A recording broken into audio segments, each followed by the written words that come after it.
اللہ الرحمن الرحیم۔ آج ایک ایسی سنت اس کا تذکرہ کرنے لگا ہوں جو آج ہم سے چھوٹ چکی ہے، اور وہ ہے عصا یعنی لاٹھی کا استعمال۔ سب سے پہلے ہم عصا کو دیکھتے ہیں۔ قرآن پاک میں اللہ تعالیٰ نے اپنے دو جلیل القدر پیغمبروں کا تذکرہ عصا کے ساتھ فرمایا ہے۔ ایک تو سیدنا موسیٰ علیہ الصلاۃ والتسلیمات کہ اللہ نے سوال فرمایا، اور یہ بھی عجیب طرز ہے کہ اللہ تعالیٰ اپنے جلیل القدر پیغمبر سے جاننے کے باوجود سوال کر رہے ہیں، وَمَا تِلْكَ بِيَمِينِكَ يَا مُوسَىٰ، موسیٰ آپ کے ہاتھ میں کیا ہے؟ قَالَ هِيَ عَصَايَ، وہ عرض کرتے ہیں یہ میری لاٹھی ہے، میرا عصا ہے۔ أَتَوَكَّأُ عَلَيْهَا، میں اس سے سہارا لیتا ہوں۔ وَأَهُشُّ بِهَا عَلَىٰ غَنَمِي، اپنی بکریوں کو ہانکتا ہوں۔ وَلِيَ فِيهَا مَآرِبُ أُخْرَىٰ، اور بھی اس سے میں بہت سارے فائدے اٹھاتا ہوں۔ ایک تو حضرت موسیٰ علیہ السلام جلیل القدر پیغمبر، اور اللہ کا سوال کہ آپ کے ہاتھ میں کیا ہے؟ وَمَا تِلْكَ بِيَمِينِكَ، آپ کے دائنے ہاتھ میں۔ یمین کا ذکر فرمایا گیا، دائیں ہاتھ کو اللہ نے مخاطب فرمایا، یعنی دائنے ہاتھ میں کیا ہے؟ اس سے پتہ چلتا ہے کہ حضرت موسیٰ علیہ السلام عصا دائیں ہاتھ میں رکھتے ہوں گے، دائیں ہاتھ میں استعمال فرماتے ہوں گے، اسی وجہ سے اللہ نے سوال فرمایا وَمَا تِلْكَ بِيَمِينِكَ يَا مُوسَىٰ۔ دوسرا تذکرہ حضرت سلیمان علیہ السلام، فَلَمَّا قَضَيْنَا عَلَيْهِ الْمَوْتَ مَا دَلَّهُمْ عَلَىٰ مَوْتِهِ إِلَّا دَابَّةُ الْأَرْضِ تَأْكُلُ مِنْ سَأَتَهُ، کہ جب حضرت سلیمان علیہ السلام انہوں نے جنوں کو تعمیر میں لگا رکھا تھا، اور خود ایک طرف بیٹھ کر اس تعمیری کام کی نگرانی فرما رہے تھے، اور اسی تعمیری کام کی نگرانی کے دوران آپ کا اللہ کی طرف سے بلاوا آ گیا، آپ کی روح آپ کے جسد عنصری سے پرواز کر گئی، لیکن آپ ٹیک لگا کر بیٹھے ہوئے تھے، یعنی سامنے عصا تھا، اس کا سہارا لے رکھا تھا، تأکل من سأتا۔ تو اب دیمک نے جب اس لکڑی کو کھایا اور وہ لاٹھی ٹوٹی، پھر سیدنا سلیمان علیہ السلام نیچے گرے، تو جنات کو پتہ چلا کہ اوہو یہ تو کب کے فوت ہو چکے ہیں، ہمیں پہلے پتہ ہوتا تو ہم اس تعمیری کام کو چھوڑ دیتے۔ تو یہ دو جلیل القدر پیغمبروں کا تذکرہ، ان کے عصا کا تذکرہ اللہ تعالیٰ نے قرآن پاک میں فرمایا۔ تو عصا انبیاء علیہم الصلاۃ والتسلیمات کی سنت ہے۔ آگے آ جائیں، اللہ کے پیارے پیغمبر امام الانبیاء حضرت محمد الرسول اللہ صلی اللہ علیہ وسلم بھی عصا کو استعمال فرماتے ہیں۔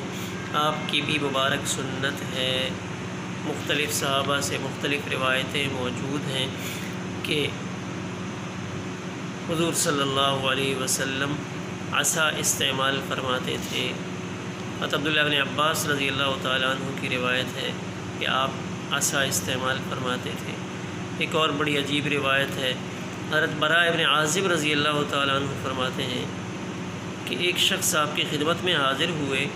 تو انہوں نے سونے کی انگوٹھی پہن رکھی تھی، تو آپ کے دست اقدس میں عصا تھا، آپ نے وہ عصا اس کے اوپر مارا، اس کو اتار دو، یعنی عصا مار کے اس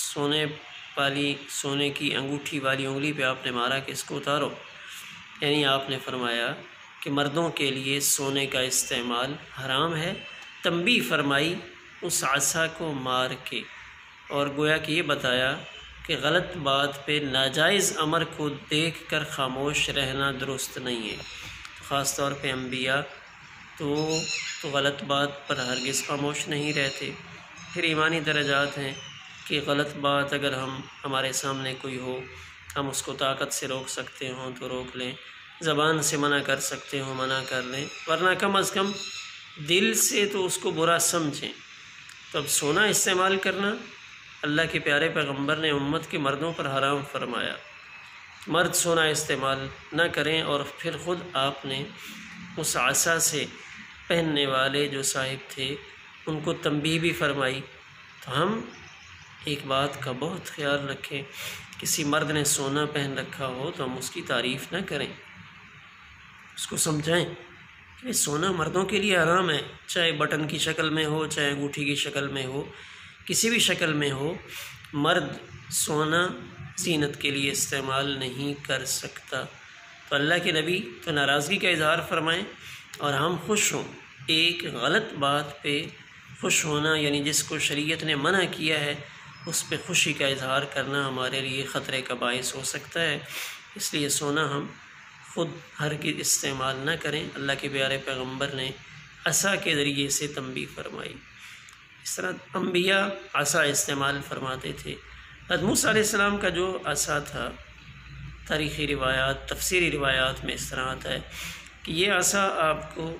حضرت شعیب علیہ السلام نے عطا فرمایا تھا، جو آپ کے سسر تھے، جلیل القدر پیغمبر ہیں، اور یہ جو ان کے پاس عصا تھا، بحر محیط ایک تفسیر ہے، اس میں اس کا تذکرہ ہے کہ یہ عصا حضرت شعیب علیہ السلام کے پاس حضرت آدم علیہ السلام سے پہنچا تھا،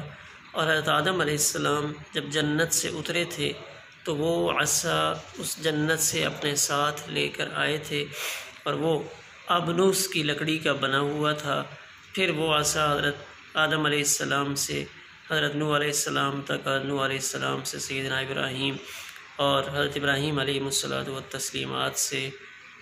ہوتا ہوا حضرت شعیب علیہ السلام تک پہنچا تھا، اور حضرت شعیب علیہ السلام نے یہ عصا حضرت موسیٰ علیہ الصلوۃ والسلام کو عطا فرمایا تھا، جس کا تذکرہ قرآن پاک میں ہوا۔ تو یہ انبیاء کی سنت ہے۔ تو حضور صلی اللہ علیہ وآلہ وسلم بھی عصا استعمال فرماتے، اور بسا اوقات آپ عصا کے متبادل کوئی لکڑی یا کھجور کی چھڑی استعمال فرماتے، کھجور کی چھڑی، کھجور کی شاخ اپنے ہاتھ میں رکھ لیتے اور اس کو لے کر آپ مسجد میں داخل ہوتے، یعنی اکثر آپ کے مبارک ہاتھوں میں عصا یا کھجور کی چھڑی وغیرہ پائی جاتی۔ حضرت عبداللہ ابن انیس رضی اللہ تعالیٰ عنہ ایک صحابی ہیں، وہ آپ کی خدمت اقدس میں حاضر ہوئے تو آپ نے عصا سے سہارا لے رکھا تھا، آپ نے وہ عصا ان کو ہدیہ کر دیا، آپ نے گفٹ دے دیا، اور پھر آپ نے ارشاد فرمایا ہے عبداللہ ابن انیس اس کو استعمال کرو، لے لو اور استعمال کرو، قیامت کے دن لوگوں کو معلوم ہوگا کہ عصا کے استعمال کرنے والے بہت کم ہیں۔ یعنی ایک بڑی سنت ہے، اور قیامت کے دن جب اس سنت کے چھوڑنے کا اندازہ ہوگا، یعنی قیامت کے دن یہ پتہ چلے گا کہ دنیا میں عصا کی سنت کو اپنانے والے بہت کم لوگ تھے۔ تو حضرت عبداللہ ابن انیس رضی اللہ تعالیٰ عنہ کو آپ نے ہدیہ دیا تھا، اور انہوں نے اس کو استعمال فرمایا زندگی میں۔ مصنف عبد الرزاق کی روایت ہے کہ جب ان کا انتقال ہوا تو پھر وہ عصا ان کے ساتھ ہی دفن کر دیا گیا، بطور تبرک اس کو آپ کے ساتھ دفن کر دیا گیا، چونکہ آپ نے انہی کو ہدیہ فرمایا تھا۔ اس طرح آپ کے عصا کے استعمال کا تذکرہ اور روایتوں میں بھی ملتا ہے۔ آپ کے خادم حضرت عبداللہ ابن مسعود رضی اللہ تعالیٰ عنہ، جو جلیل القدر صحابی ہیں، صاحب السواک اور صاحب عصا النبی صلی اللہ علیہ وسلم، یہ خادم تھے۔ یہ آپ جب کہیں تشریف لے جاتے، آپ اپنے مبارک پاؤں جوتے سے نکالتے تو جوتا حضرت عبداللہ ابن مسعود رضی اللہ تعالیٰ عنہ کو عنایت فرماتے، وہ جوتا بھی سنبھالتے، آپ کا مسواک بھی سنبھالتے، اور آپ کے عصا کو بھی سنبھالتے۔ آپ عصا سفر میں بھی ساتھ رکھتے تھے، اور سفر میں بھی حضرت عبداللہ ابن مسعود رضی اللہ تعالیٰ عنہ عام طور پہ اس عصا کو سنبھالتے جیسے دوسری چیزیں استعمال فرماتے، دوسری چیزوں کو سنبھالتے تھے، یعنی عصا ہوتا اور عصا سنبھالنے والے بھی جو خادم صحابی ہیں حضرت عبداللہ بن مسعود رضی اللہ تعالیٰ عنہ وہ سنبھالتے تھے۔ اور پھر یہ عصا آپ کے ترکے میں چلتا آیا۔ حضرت عمر رضی اللہ تعالیٰ عنہ کے پاس جو آپ کا سامان تھا چارپائی، اس کے ساتھ اور چیزوں میں عصا بھی شامل تھا، گویا کہ یہ بعد میں بھی محفوظ رہا۔ اب عصا کا استعمال عمومی زندگی میں بھی عام افراد کے لیے، عام مسلمانوں کے لیے ہے کہ وہ اس کو رکھیں، اور خاص طور پہ امام و خطیب جب خطبہ دے تو خطبہ دینے میں وہ عصا کو استعمال کرے۔ اب حضور صلی اللہ علیہ وسلم کے دو معمول ملتے ہیں کہ مدینہ منورہ میں جب آپ خطبہ ارشاد فرماتے تو آپ کے ہاتھ میں عصا ہوتا، اور جب کسی غزوہ جنگ میں آپ خطبہ ارشاد فرماتے تو اس وقت آپ کمان کا سہارا لیتے، یعنی جہاد میں، قتال کے میدان میں چونکہ اس چیز کی ضرورت ہوتی ہے تو آپ اسلحہ استعمال فرماتے اور اس کو بطور عصا دوران خطبہ استعمال فرماتے۔ اس طرح عیدین کے مواقع پر بھی آپ نے عصا کو لے کر، اور روایات میں کمان کا تذکرہ زیادہ ملتا ہے کہ آپ نے کمان کو لے کر خطبہ دیا، تو دوران خطبہ بھی جو خطباء ہیں ان کو سنت سمجھ کر عصا استعمال کرنا چاہیے۔ حضرت حسن بصری رحمۃ اللہ علیہ نے عصا کے 6 فائدے لکھے۔ حضرت حسن بصری جلیل القدر انسان امت کے تابعین میں شامل ہیں۔ انہوں نے 6 فائدے ذکر کیے کہ سب سے پہلا تو یہ ہے کہ انبیاء کی سنت ہے، انبیاء کی سنت ہے۔ دوسرا صلحاء کی زینت ہے، نیک لوگوں کی زینت ہے، نیک لوگوں کے ہاتھ میں عصا ہو تو ان کی خوبصورتی اور ان کا رتبہ اور مقام اور بڑھ جاتا ہے۔ اور تیسرا فائدہ کہ یہ دشمن کے خلاف ہتھیار ہے، کوئی بھی نقصان پہنچانے والا انسانوں میں سے ہو یا کسی اور مخلوق میں سے ہو تو یہ دشمن کے خلاف ہتھیار ہے۔ اور چوتھا فائدہ کمزوروں اور ضعیفوں کا سہارا ہے، کمزور اور ضعیف جو سہارے کے محتاج ہوتے ہیں ان کے لیے یہ سہارا ہے۔ اور 5ویں بات انہوں نے ذکر فرمائی کہ منافقین کے لیے باعث غم ہے۔ منافقین یعنی جن کے اندر کھوٹ ہوتا ہے، جو دوغلی پالیسی اختیار کرنے والے ہوتے ہیں، تو اگر سامنے والے کے پاس خاص طور پہ حضور صلی اللہ علیہ وسلم کی ذات اقدس آپ کے پاس عصا ہوتا تو منافقین کے لیے باعث غم ہوتا۔ اور زیادتی طاعات، چھٹا فائدہ طاعات نیکیوں میں زیادتی کرنے کا باعث ہے، یعنی عصا ہوتا ہے بندہ سہارا لے کے چلتا ہے، نماز کے لیے آرام سے پہنچ جاتا ہے، راستے میں کوئی رکاوٹ ہو، کسی چیز کا خوف ہو، خدشہ ہو، تب اگر عصا موجود ہے تو ہتھیار موجود ہے، نیکیاں کرنے میں معاون ہوگا اور نیکیاں زیادہ ہوں گی۔ یہ 6 فائدے حضرت حسن بصری رحمۃ اللہ علیہ نے عصا کے استعمال فرمائے ہیں، بیان فرمائے ہیں۔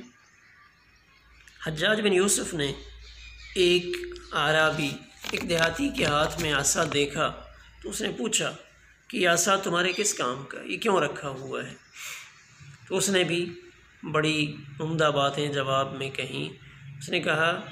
کہ یہ عصا میرے پاس ہوتا ہے نماز کے لیے، اس کا سترہ بنا لیتا ہوں، یعنی جب میں کسی کھلی جگہ پہ نماز پڑھتا ہوں تو اس کو اپنے آگے گاڑ لیتا ہوں، یہ میرے لیے نماز میں سترے کا کام بھی دیتا ہے۔ دوسری بات اس نے بتائی کہ جانور ہانکنے کے لیے میں اس کو استعمال کرتا ہوں، اپنے جانور جب چرانے جاتا ہوں تو ان کو اکٹھا کرنے کے لیے، ان کو ہانکنے کے لیے بھی استعمال کرتا ہوں۔ سفر میں قوت کا باعث ہے، سفر کرتا ہوں جب تھک جاتا ہوں تو اس کا سہارا لیتا ہوں، یعنی یہ عصا مجھے سفر میں قوت دیتا ہے۔ نہر میں چھلانگ لگانے کے لیے، یعنی کہ پانی ہے تو اس عصا کو اس پانی میں ڈال کر اندازہ لگا لیتا ہوں کہ پانی کتنی گہرائی کا ہے، اور چھلانگ لگانے میں یعنی پانی کے اندر سے گزرنے میں بھی یہ میرے لیے سہولت کا باعث ہے۔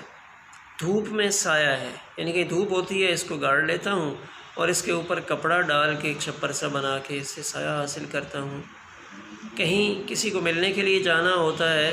تو دروازہ کھٹکھٹاتا ہوں، یعنی ہاتھ سے کھٹکھٹانے میں شاید اتنی آواز پیدا نہ ہو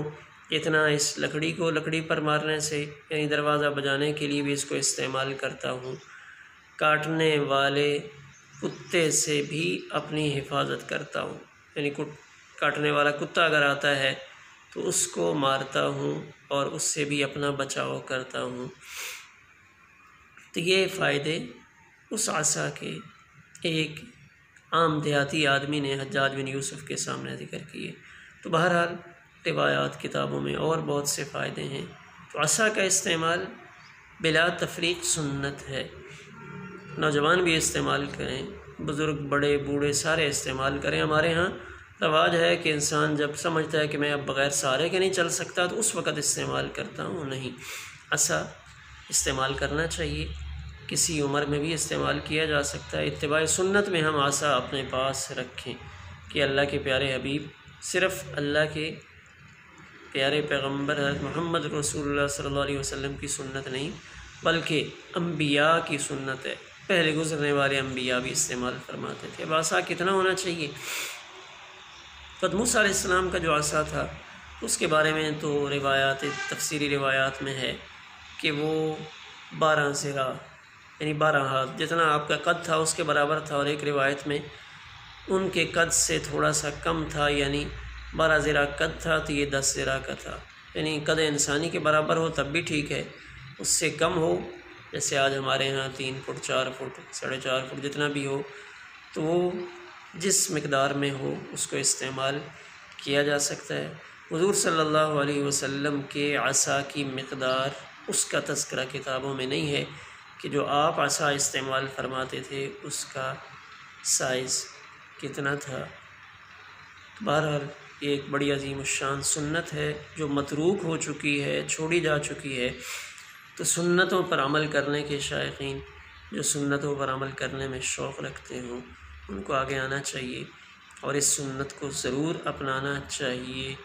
تاکہ وہ بات جو آپ نے حضرت عبداللہ ابن انیس رضی اللہ تعالیٰ عنہ فرمائی کہ قیامت کے دن لوگوں کو معلوم ہوگا کہ عصا کے استعمال کرنے والے بہت کم ہیں، تو ہم ان خوش نصیبوں میں شامل ہوں جو عصا کی سنت کو اپنانے والے تھے۔ اللہ تعالیٰ ہم سب کو توفیق عطا فرمائے، یہ پیغام آگے پہنچانے کی کوشش کریں۔ والسلام علیکم ورحمۃ اللہ۔